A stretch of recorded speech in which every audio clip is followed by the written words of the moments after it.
Գուրուների քանի տեսակ է լինում։ Ինչ է նշանակում գուրու եւ ինչպես կարող ենք տարանջատել ուսուցիչներին կամ գուրուներին։ Սանսկրիտից թարգմանած նշանակում է մարդ, ով որ սփռում է լույս, լուսավորում է ճանապարհը։ Հիմնականում գոյություն ունեն շատ տեսակի գուրուներ, բայց ես այսօր կանդրադառնամ ամենահիմնական գուրուներին։ Առաջին գուրուների տիպը կոչվում է Պանդիտա գուրուն։ Պանդիտա գուրուն դա այն ուսուցիչն է, որը շատ լավ գիտի վեդայական գիտելիքները, տիրապետում է յոգիկ պրակտիկաներին, բայց հիմնականում նա պրակտիկ մարդ չի, նա ուղղակի տարածում է այդ գիտելիքները, ճամփորդում է շատ հայտնի է, ունի 100 հազարավոր աշակերտներ եւ այդպես շարունակ։ Նրանց ասում են Պանդիտա գուրու։ Հիմնականում նրանք լուսավորման որպես այդպեսին չեն հասցնում, բայց սկսնակների համար լավ հիմք է ինչ-որ առաջնային էտապներում սովորել նրանց մոտ։ Հաջորդ գուրուների տեսակը դա Սադա գուրուն է։ Սադա գուրուները պրակտիկ ուսուցիչներ են, պրակտիկ գուրուներ են,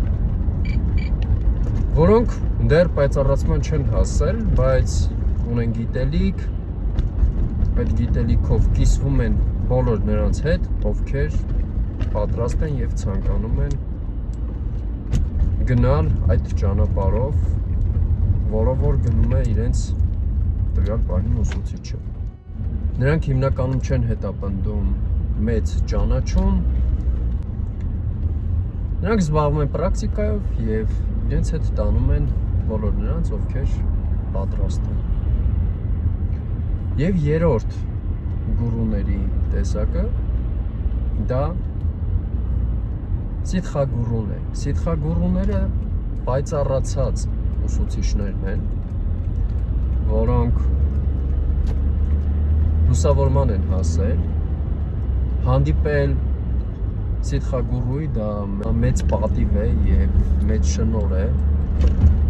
դա ոչ բոլորին է տրված, նրանք նույնպես աշխատում են չլինել շատ սոցիումի մեջ, չերևալ, ցույց չտալ իրենց կարողությունները, ինչ հմտություններ ունեն կամ նրանք չեն հետապնդում ինչ-որ պրոպագանդա, ինչ-որ սեկտաների ստեղծում։ Գոյություն ունի նաև կեղծ գուրուներ։ Կեղծ գուրուն դա այն գուրուն է, ով որ գուրու չի, բայց ձևանում է որպես գուրու։ Գուրուների հետ կապված ընդհանուր այսքանը։ Ձեզ ցանկանում եմ լավ դրական կառուցողական օր, գտեք ձեր ուսուցչին, լավ եղեք, կհանդիպենք։